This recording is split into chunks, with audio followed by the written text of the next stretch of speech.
Hello again, and welcome to a study of the ancient prophet of captivity, Daniel. And today we come to the 5th chapter of Daniel, starting at verse 1.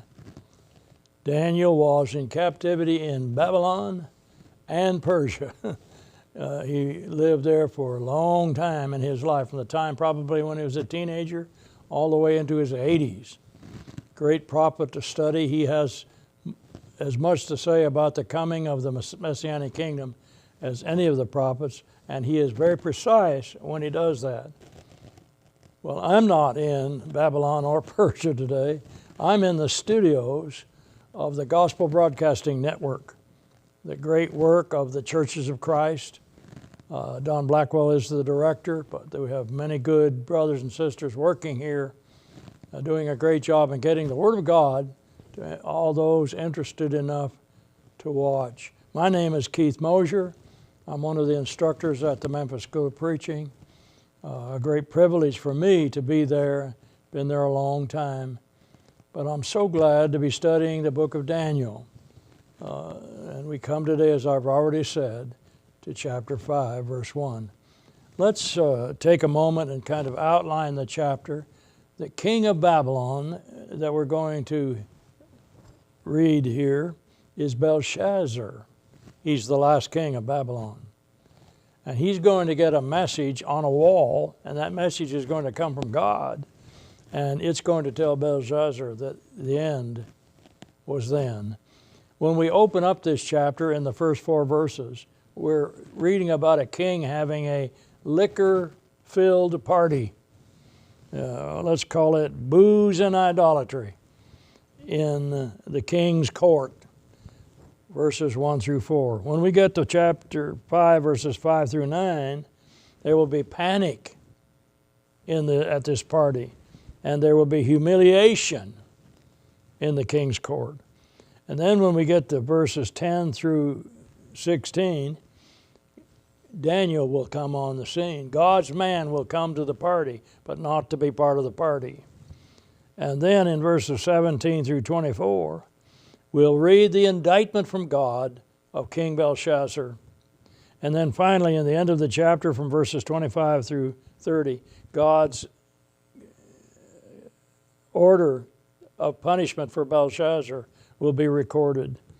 And we'll read that a man named Darius the Mede, according to Scripture, will take over the governorship of Babylon after a Persian invasion removes Belshazzar. For many years,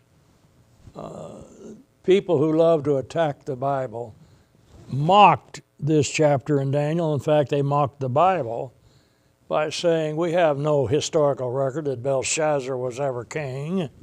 Well, we have it now.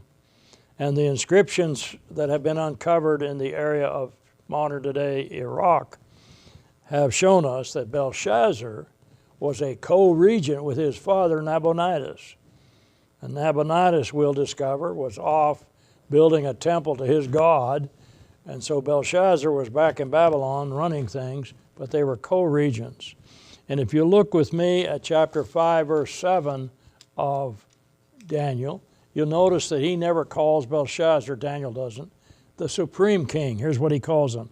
The king cried aloud to bring in the astrologers, just the king. But if you look over at verse 16, you'll see for sure that Daniel knew there were 3 rulers in the kingdom, or 2 rulers in the kingdom, and Daniel was offered the 3rd one. That's the end of verse 16. So the Bible already indicates there were 2 rulers. And Daniel was told by Belshazzar, you do a certain thing, you'll be the 3rd ruler. So we have the king, 2 rulers, already mentioned in Scripture. And then if you look at verse 29, then commanded Belshazzar, and they clothed Daniel that he should be the 3rd ruler in the kingdom. Well, that's Nabonidus, Belshazzar, Daniel. And so the Bible itself indicates the co-regency of Belshazzar, and there is no need to mock Holy Writ because the Bible's always right. It's the modernist and the liberal who get it wrong. It has been contended that the extra biblical material doesn't call him king. That's true. The Persian verse account claims that Nabonidus entrusted the kingship to him, however, that is, to his son Belshazzar. And so what then? It remains quite clear. Daniel calls him king. And when the Bible calls him king, he's a king. But so many attack this book for whatever reason, I don't know. Now, we're coming to an interesting time in history because the man who will defeat Babylon was pre-named a century before by Jeremiah and a century and a half before by Isaiah. His name is Cyrus the Persian, the Medo-Persian. If you look at Jeremiah, who lived 627 to 585 BC, Jeremiah chapter 27, verses 1 through 7, you'll read about Cyrus. But he won't be born for another century. And then if you'll look at Isaiah 13 and 17 and Jeremiah 49, 18 also, you'll see those prophets naming Cyrus as God's servant. God's going to use Persia to put an end to the Babylonian Empire. That's exactly what Daniel said that Nebuchadnezzar's dream meant. You remember? Nebuchadnezzar was the head of gold, the Babylonian Empire. Then comes the Persian. Well, that's exactly what happened in history. And so Daniel is so accurate here to tell us about the end of Babylon, the end of that empire, the last king, Belshazzar. When you read Ezra chapter 1, verses 1 and 2, you'll read that Cyrus was given information probably from the Jeremiah scroll itself that he was to let the Jews go home, and he did just that. Daniel chapter 5, let's call it the judgment on Babylon as Babylonian Empire comes to an end. It's the fall now of the year 537 BC. The leader in Babylon is partying. What he doesn't recognize, or else he knows it, but he's not afraid of it, because he thinks this city is impregnable.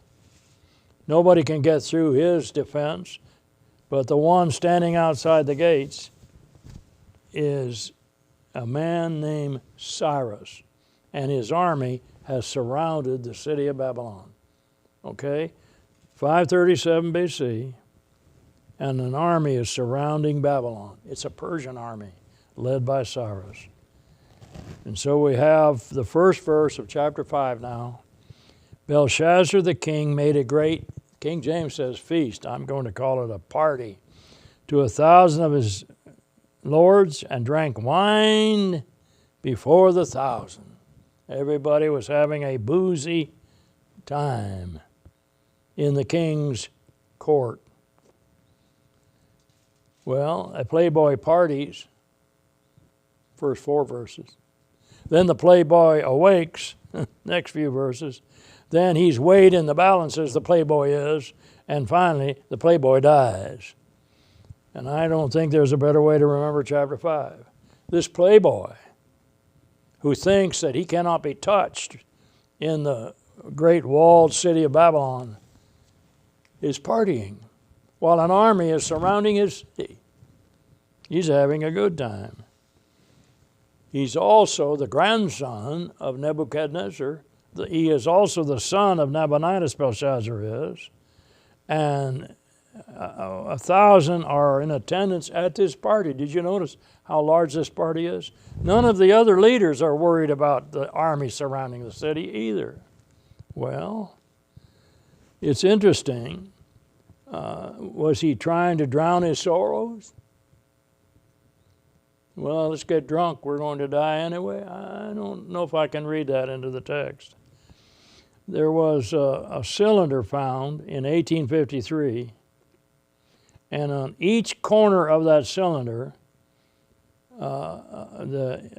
it shows a picture of a ziggurat that Nabonidus built in another place in Mesopotamia. But he calls Belshazzar, Nabonidus does, my own child. This Nabonidus cylinder is our key to the relationship between Belshazzar and Nabonidus and Nebuchadnezzar. And Nebuchadnezzar affirmed again how devoted he was to his son. But he's off in another place, building a temple to his god, S-I-N, sin. That's what that god was called, sin. A very good name for that particular idol, I think. So here we are in Babylon. It's 537 BC. And a party. And there's an army surrounding the city. Let's see what happened.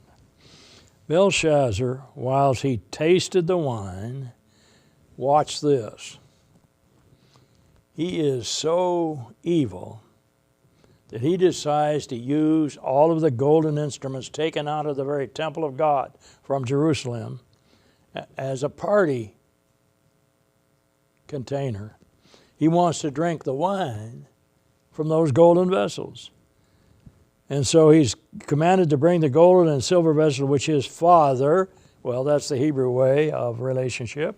Actually, Nebuchadnezzar is his grandfather, had taken out of the temple which was in Jerusalem, that the king and his princes and wives and his concubines might drink, his concubines and wives. That's interesting. Belshazzar's mistresses and his wives were at the party. If I were a poet, I think I would have written a poem about this party. I would have called it Belshazzar's Trip Down Memory Lane.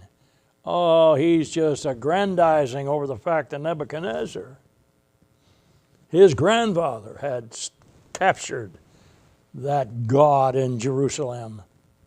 Why, we have the vessels from his temple right here. The ancients believed that when they defeated another nation, they defeated that nation's gods.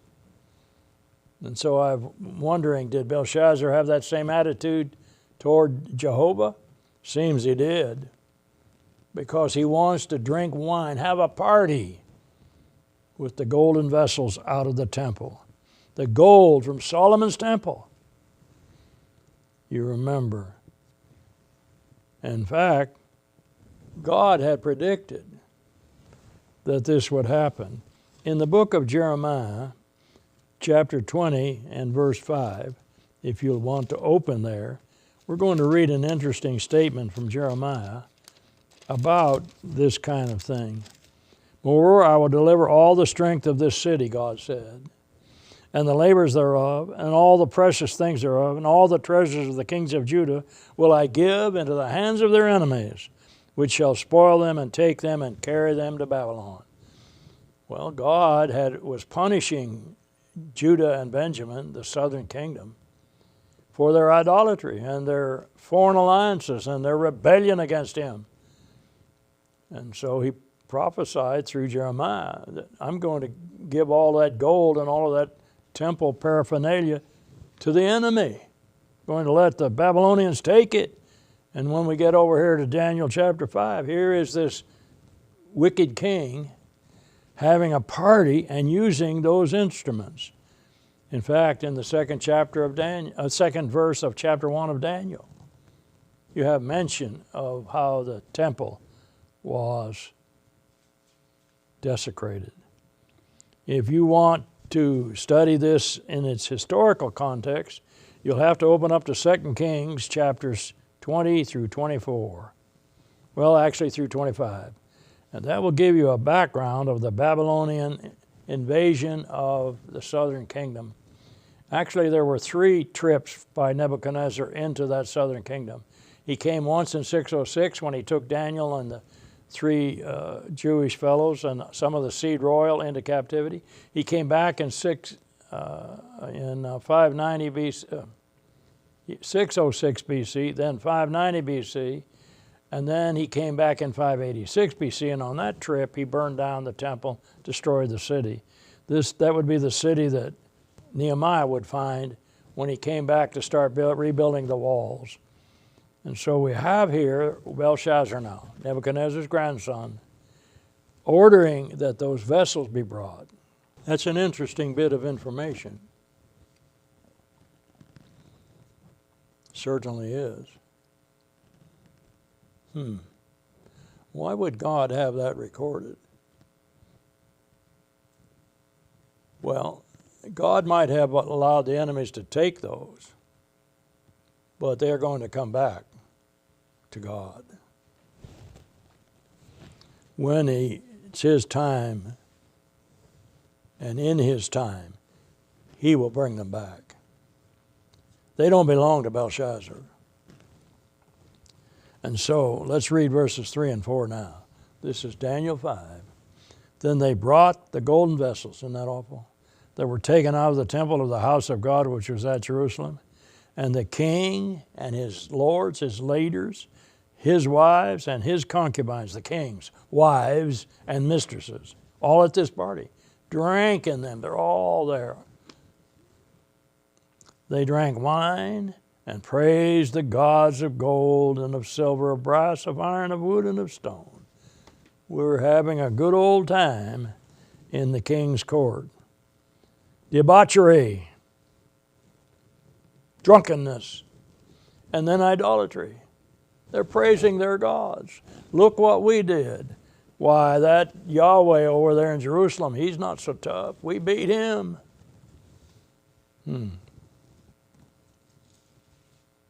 They praised their gods.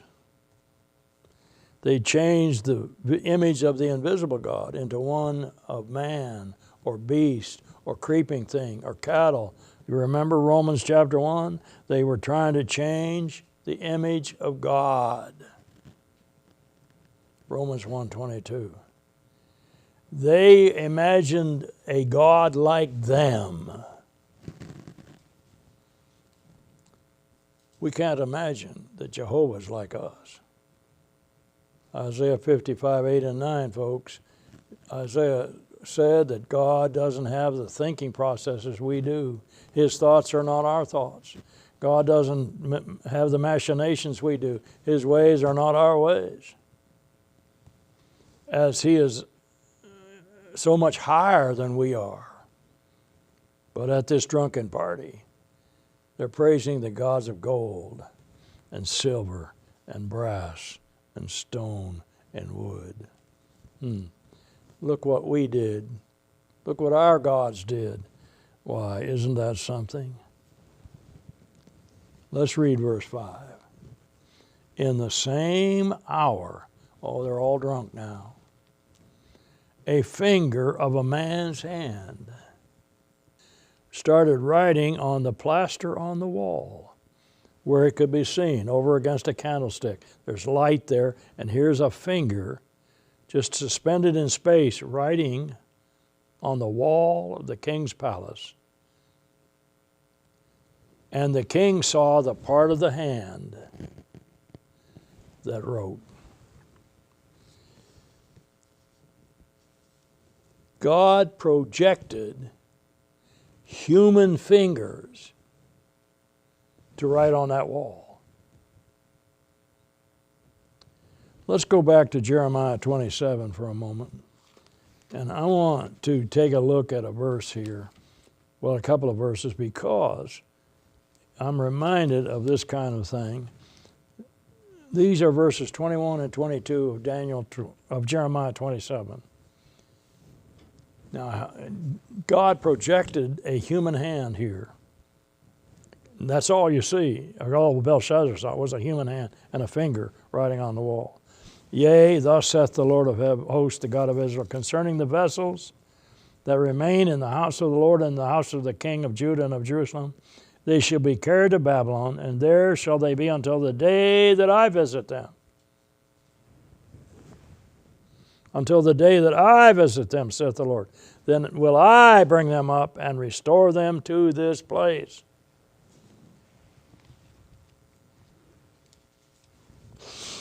A man's hand writing on a wall. The sacred items were being used in a party a drunken party. And that very day, remember there's an army around the city. That very day, Babylon will fall. After a while, God's justice is done. It gets to be the case that sometimes the long suffering of God, I'm being hesitant here because this is hard to say, the love of God, the grace of God, the mercy of God has had enough. And here's Belshazzar looking at a suspended hand writing on a wall. God had enough of Babylon. Was Belshazzar the only one who saw the writing? I don't know. The Bible doesn't say. But he saw it. That would be enough. He saw the hand writing on the wall.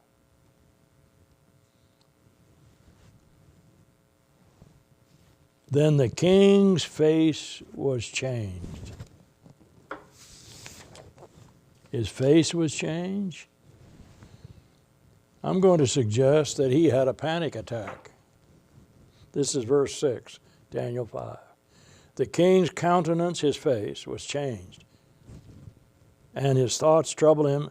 Watch this. So that the joints of his loins were loosed. Well, and his knees smote one against another. A panic attack. There was a quaking and terror. In the Hebrew language, I can read it that way. There was a quaking and a terror. His loins gave way, and his bones did. He collapsed, I think. When Isaiah talked about people coming to the truth and wanted to indicate what might happen when they did, he wrote this. This is Isaiah 21:4. My heart panted, fearfulness affrighted me. The night of my pleasure hath he turned into fear unto me. Panic attack.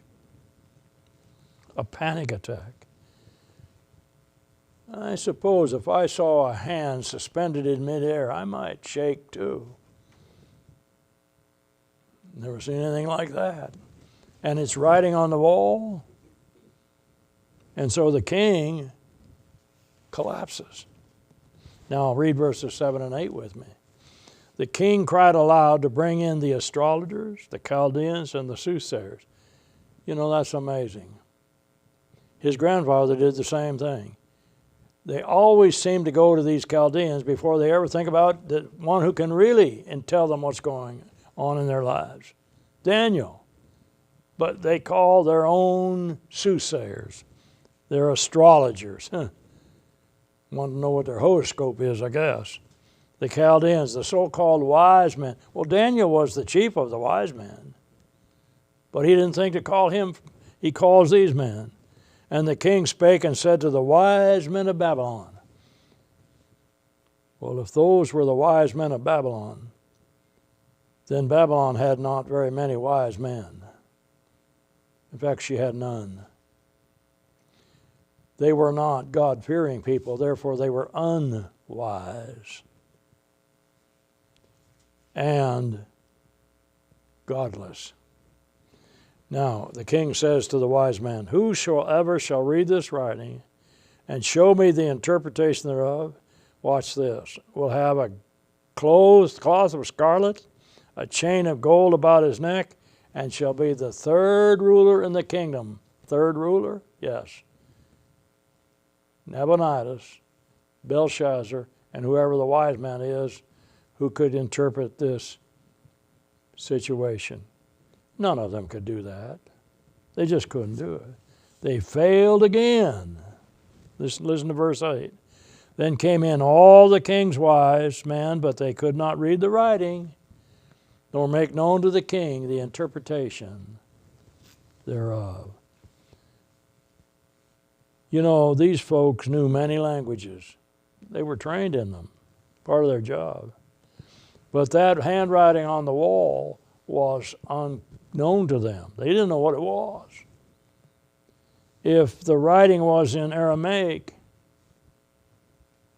then it would be possible for them to interpret it. They knew Aramaic.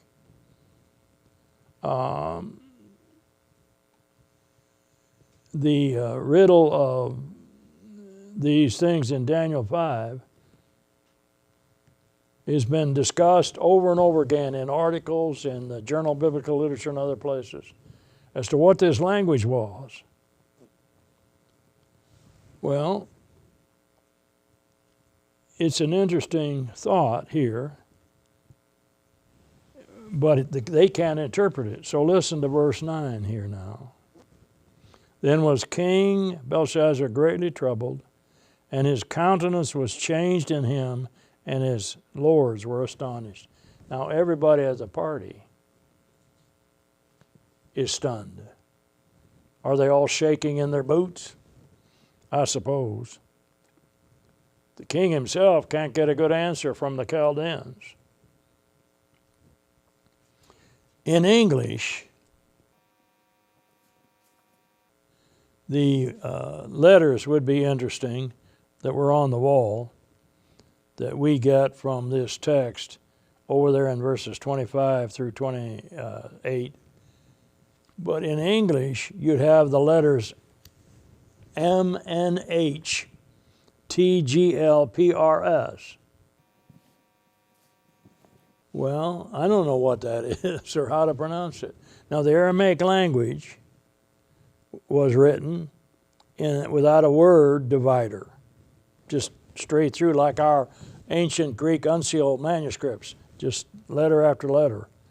The Aramaic has no vowels, much like the Hebrew language, of course. The 9 letters would be a word puzzle to these Babylonians. They don't know what it is. And there are at least, 6 possible interpretations of Daniel, and of the handwriting on the wall. And we'll get to that in a little while. But these Chaldeans are perplexed. They've never seen a language like this. Well, while they are looking at the handwriting on the wall, the queen comes in. That must be Belshazzar's mother, because his wives and his concubines are not mentioned as the queen. Verse 3. Now the queen, this is verse 10 now, Daniel 5, by reason of the words of the king and his lords, came into the banquet house. She must have heard the turmoil. I don't know where she was, but in this panic attack, they must be shouting and yelling, and what is this? And everybody is shaking and trembling and falling down. Everybody's panicking. And the queen spake and said, O king, live forever. Let not thy thoughts trouble thee, nor let thy countenance be changed. The queen says, there's a fellow here in our kingdom who can help you. There is a man in the kingdom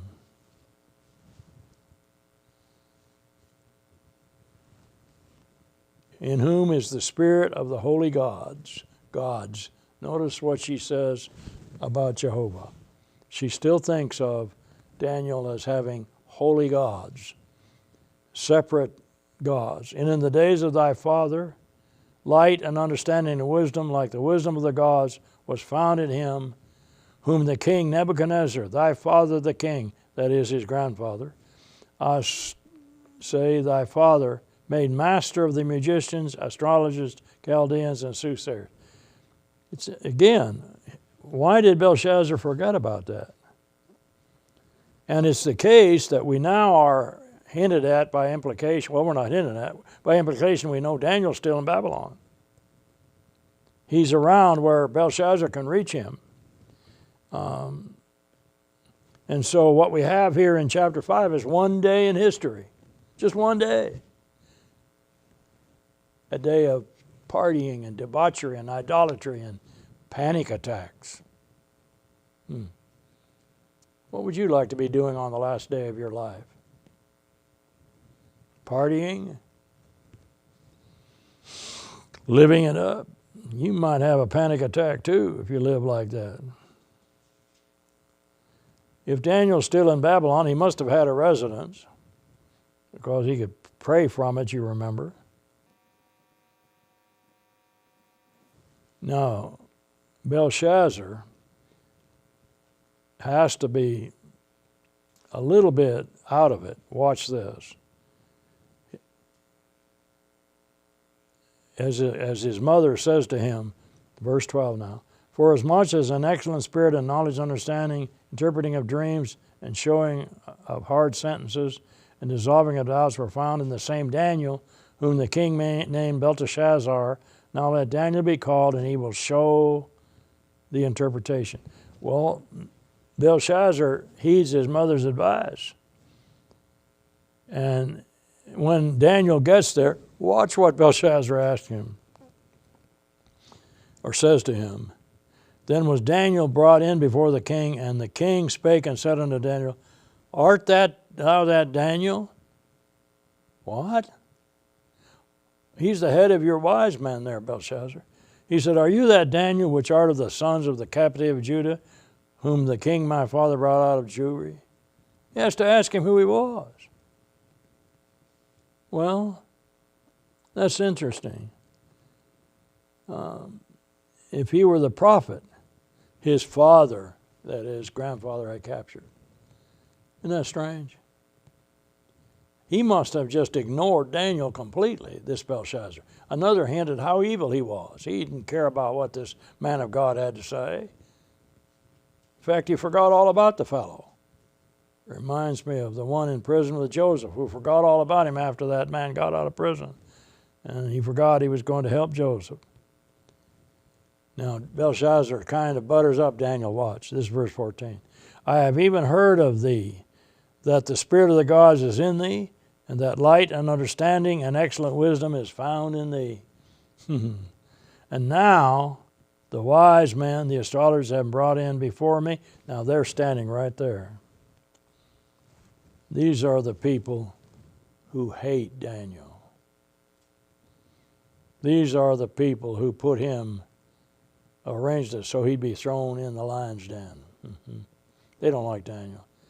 He's a Jew, you know. He's a captive, and he's the ruler over them. They're so jealous of him, they can't stand it. But now, they're standing here again and cannot do for the king what the king wants done. And now they hear the king say to Daniel, I know you can do it. I mean, they must have been irate. Well, that's all right. It won't last long. All of these people are about to die. And now the wise men that started are brought in before me, that they should read this writing, make known to me the interpretation of it, but they could not show the interpretation of the thing. And I have heard of thee, says it again, I've heard of thee. Belshazzar revealed, these wise men couldn't do it. I wonder how that made them feel in front of Daniel. Anyways, he tells Daniel, they can't do it.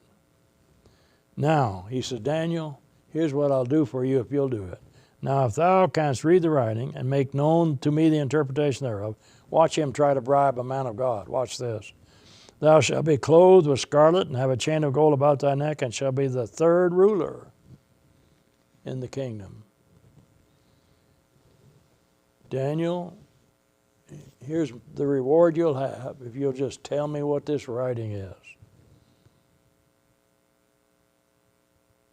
Daniel was an old man now, not a teenage boy anymore. But he never lost his boldness for God. Watch his answer. This is verse 17. Then Daniel answered and said before the king, let thy gifts be to thyself. Keep your money. Keep your honor. I don't want your offer. You can't bribe me. If God tells me something, I'll tell you, but you can't bribe me to get it. That is a man of God. He's going to tell the truth, regardless of any reward. He loves the truth for the truth's sake. He knew the truth, and it made him free. So he doesn't need a bribe. If God wants him to interpret this handwriting, he'll do it. But he doesn't need a reward from this evil king. He says, give your rewards, your bribes to somebody else. Yet I will read the writing unto the king and make known to him the interpretation, verse 17. He would look for the truth, Daniel said, in pagan Babylon. Because God's even there, isn't he? He's everywhere. And wherever he is, that's where truth is. So Daniel knows he can find the truth. Even over there in captivity, he can find the truth. And there's a big difference in the way he talks to Belshazzar and the way that Daniel talked to Nebuchadnezzar. He seems to have a different attitude toward Belshazzar. He doesn't know him as well, evidently, as he did Nebuchadnezzar. When Nebuchadnezzar had that dream about being out in the field and like an ox, Daniel hesitated, you remember. He didn't want to have to tell the king what that meant. It was such a dreadful message that he stopped. He didn't want to hurt the king with Belshazzar. No hesitation. I'll tell you what it is, Daniel says right away. He had to have known how incompetent Belshazzar was compared to Nebuchadnezzar. If I've read this text carefully, Belshazzar's drunk. But he's scared. And so he's acting in his own way, soberly. Years ago, I was required to take a course in addictive behavior. The book I was given had a series of test cases, scenarios that were set to try to uncover the problems of addiction. And in one of the chapters, there was an account of an interesting test done in England. And they took 4 groups of people. They put 2 of the groups in hospital beds and the other 2 in a party setting. They gave to half of those in the hospital beds alcohol, an alcoholic beverage. They gave the other half a non-alcoholic beverage. Same thing at the party. And it was interesting, according to the study, that in the hospital setting, even though some of them were drinking alcohol, they didn't act drunk. They knew they were medicated. But in the party setting, even the ones who didn't get an alcoholic beverage acted that way. And so the environment of the party setting affected, according to that study, how they were acting. Well, I can imagine then Belshazzar, when he saw that handwriting, straightened up a little bit, even though he'd been drinking all that time. He's panicked now, he's scared. And so sometimes it's the reveling and such like that is the evil. And if you want to know what's wrong with social drinking, that's it. It's reveling and such like. And here's a man now, king of an empire, drunk, but scared out of his mind about a handwriting on the wall. Let's read verses 18 and 19 now, chapter 5. O thou king, the Most High God gave Nebuchadnezzar thy father a kingdom and majesty and glory and honor. Daniel says, Belshazzar, your grandfather was different from you. Daniel had been made a leader in Nebuchadnezzar's reign. And he's reminding Belshazzar that God had tested, punished Nebuchadnezzar. And for the majesty that he gave him, all people, nations, and languages trembled and feared before him, verse 19. Whom he would he slew, and whom he would he kept alive. Whom he would he set up, and whom he would he put down. Your grandfather had absolute power given to him by God. And he's different from you, Belshazzar. Different kind of a person. And while I'm reading this, I'm thinking, there's 1,000 people at that party. I don't know if all of them could hear Daniel, but some of them had to. And I'm wondering what the crowd at the party thought of what Daniel was saying. Did you hear what he just said to the king? He's telling him he's not as good as his grandfather was. The Chaldeans would have been insulted, for Daniel didn't say Marduk gave Nebuchadnezzar that power, or Bel. He said God did. God did. Jehovah did. Well, that's insulting to these Babylonians. It had to be. They heard it. Belshazzar knew about the devotion of his dad toward him and his dad's devotion to his god, sin.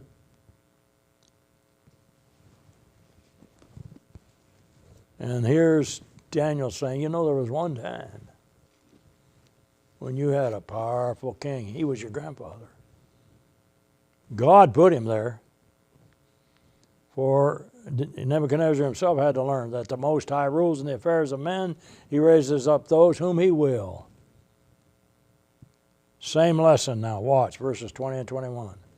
But when his heart was lifted up, Nebuchadnezzar's, and his mind hardened in pride, Nebuchadnezzar's, he was disposed from his kingly throne, and they took his glory from him. They did, yes, the watchers from heaven. Put him out in a field where he had to eat grass like an ox. He was driven from the sons of men. His heart was made like the beasts. He thought like an animal. His dwelling was with the wild donkeys. They fed him with grass like oxen. His body was wet with the dew of heaven till he knew that the Most High ruled in the kingdom of men, and that he appointeth over it whomsoever he will. We just experienced a couple of weeks ago in America an election. And the former administration has been voted out of office by the people of the United States. But in essence, it's God who puts that leader there. The powers that be are ordered of God. So let every soul be subject to the power of powers. They came from God. That's an interesting concept for a Christian. We're not in the business of anarchy. We're not in the business of overthrowing governments. Oh, we vote. That's a citizen's right, and that's a Christian's duty to obey every ordinance of man for the elect's sake. We do vote, but we don't go blow up places or shoot people or whatever else is going on. We recognize who put that person in power. God did. And as Daniel is talking to this king, whom Daniel knows that king's about to die, he says to him, your father, your grandfather, was put in power by God and then punished by God. What's Daniel's point? It's the same thing for Belshazzar. God put him in power, as base as he was, as terrible as he was, as weak as he was, as drunk and debauching as he was. God put him there, because that's the kind of leader Babylon deserved at this time in her history. She too was idolatrous and drunken. And thou, his son, O Belshazzar, hast not humbled thine heart, and you knew what happened to your grandfather. Think about that a while. You don't have any integrity, Belshazzar. You knew that your grandfather had been out in a field eating grass like an oxen. You knew that. And God was trying to tell him he's too prideful. And you know that, but it didn't humble you. You're worse than he is. Because you knew what would happen if you didn't obey God. Let's stop and think for a minute, please. Daniel is preaching to a Gentile. Brothers and sisters and friends, are you listening? Daniel is preaching to a Gentile who is amenable to the God of heaven for his sin. He's not operating on his own conscience here. God's the one that put him in control. God's the one that's going to punish him. Why? He rebelled against the God of heaven. He wasn't operating on some conscience level or law of his heart. This same thing can be said about Jonah, who preached to Ninevites, Gentiles. In the law of Moses itself, there are 26 specific statements concerning the stranger that lives among the Jews, the Gentile. Let me say this another way. Does anyone suppose that a Gentile could go to heaven who had other gods before the God of heaven? Well, if he's operating just by his heart, he might think it's all right, and therefore he'd have to be all right. Oh no. Belshazzar is being condemned. Condemned for his idolatry. Condemned for his debauchery. By whom?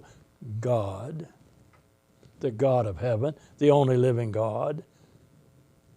The Godhead has judged Belshazzar, and the hand out there suspended in the air, writing on the wall, came from God to a Gentile.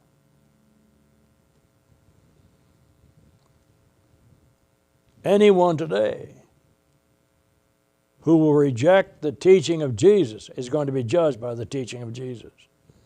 He that rejecteth me and receiveth not my word hath one that judges him. The words that I have spoken, the same shall judge him in the last day, John 12:48. So whatever Jesus said judges everybody, whether we reject him or not. We'll answer to those verses. Vengeance is mine, I will repay, saith the Lord, Romans chapter 12. Now, listen to Daniel as he continues this rebuke of Belshazzar. He said, you didn't humble your heart. You knew how your grandfather was, and yet you maintained a silly pride. But hast lifted up thyself against the Lord of heaven. And when he brought those vessels in, God said, that's enough. Those are my vessels, not yours, Belshazzar. That's enough. You've gone too far. You have desecrated the very vessels of the temple. But hast lifted up thyself against the Lord of heaven. And they have brought the vessel of his house before thee, and thou and thy lords, thy wives, and thy mistresses have drunk wine in them. Thou hast praised the gods of silver and gold, brass, wood, iron, and stone. God knew everything that they had said at that party. Daniel wasn't at the party. He knows everything that was said because God told him about everything that was said. And the God in whose hand thy breath is, and whose are all thy ways, hast thou not glorified? Daniel knew that idols were devoid of life. Deuteronomy 4:28. Psalm 115. Psalm 125. Daniel knew his Old Testament scrolls, did he not? God, he said, holds the very breath of your life, Belshazzar. And so Babylon will now come to an end. Eat, drink, and be merry, for today we die. Belshazzar. His hedonism, his pride, his desecration of the holy vessels of the temple, God had enough. Read verse 24 with me now. Then was the part of the hand sent from him. It goes now. No more hands suspended. That hand's been suspended the whole time, pointing at the writing that it made on the wall. Now it disappears. And this writing was written by the Most High God, Jehovah. Mene, mene, tekel, upharsin. In English, MNHTGLPRS. In Aramaic, well, I made that from the Aramaic letters, the English letters, because they all run together. Now, in our English text, there are commas after mene, mene, tekel. Weren't any commas in the handwriting that was on the wall originally. And some have done some wonderful interpretations of these words, none of which match what the text says. But one fellow he has counted the vices of Persia. Well, it's not Persia yet. One fellow wrote, what shall I weigh? A half mina? And then one had, who has caused Persia to stumble? This isn't Persia, this is Babylon. Crush whatever has been peeled. And one wrote, he has crushed it by a sign of a scale. Well, it's no wonder the Chaldeans were perplexed. Even modern translators don't get it. Let's see what the book says about the handwriting on the wall. To a rebuked king. Mene, mene, tekel, upharsin. And what Daniel does is arrange the 9 Aramaic letters into 3 words. And each one has 3 levels of meaning, depending on how you vocalize them. The accent on each word can change the meaning. And so, depending on how you vote, now you just heard me say, mene, mene, tekel, upharsin. Well, is that the correct accent? I don't know. And so we know that Daniel arranged it into 3 words, mene, tekel, and upharsin. And each word has about 3 levels to it. The primary meaning of these 3 refers to measurements. Mene. A mina, a shekel, was a half mina. Ancient weights were set by the value of the metal being used in the weigh process. And so what we're learning there from mene, mene, which is really just one word on the wall, is that God had weighed or evaluated Belshazzar's kingdom. So we have a primary meaning now of mene. Mene, tekel, upharsin. And you have then the second level, tekel, divided. God weighed you, Belshazzar. Then he divided or numbered you. And you don't measure up to his standards, tekel. You've been weighed, but you don't measure up. And then you have an idea here about judgment. God had weighed Babylon, and she didn't measure up to his standard. And God is the one who sets the standard, according to the Proverbs writer. Now, you can get an interesting thought from Proverbs 16:2, excuse me. All the ways of men are clean in his own eyes, but the Lord weigheth the spirits. God evaluates whether you're clean or not. And in the third level, eupharsin, that means you have been found wanting. Well, you have been weighed in the balances. And tekel, excuse me, I confused myself. Tekel is found wanting. Peres is weighed or divided. But God weighs the spirits. And so we would read this, you've been weighed and found less than what God desires. And even the spiritually insensitive can recognize God's truth. Watch. Then commanded Belshazzar, and they clothed Daniel with scarlet, put a chain of gold about his neck, made a proclamation concerning him that he should be the third ruler in the kingdom. In that night was Belshazzar, the king of the Chaldeans, slain. Herodotus wrote about this attack by Cyrus. Cyrus' engineers had drained the moat around Babylon, and they had gotten the gates open by order of the Babylonian priests who were offended by Belshazzar, according to Herodotus.